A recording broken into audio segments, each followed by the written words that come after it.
if you use the terminal a lot, but it still feels like Notepad, you're missing out. You can use VI command mode in your terminal. To do that, you type set -o VI, press enter, and now you have all the Vim commands available in your terminal.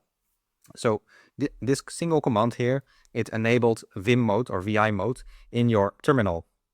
Now, because of that, we can use all or many of these Vim commands. For example, let's say we type some long commands. So this can be any command, and it doesn't matter. Now if I press escape, I'm in the Vim mode, and so I can use Vim commands. For example, 0 to jump to the beginning of the line, or $sign to jump to the end of the line.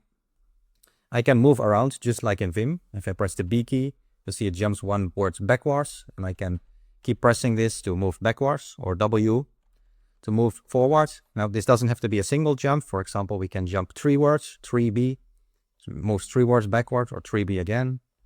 We can move 3 words at once, or maybe 10 words forward, 10W, or I don't know, 8 words backwards. So you can move around with different words. So moving around is very quick.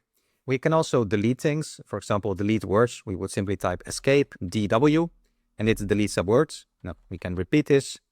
We can delete words. And as you might expect or not, we have undo in Vim now. So if we make some typo, we simply press the U key, and you'll see it undoes the command. So we really have power of Vim inside our editor here. Now we can also delete the whole line. If we press escape DD twice, it deletes the whole line, or U to undo, and we have this line again.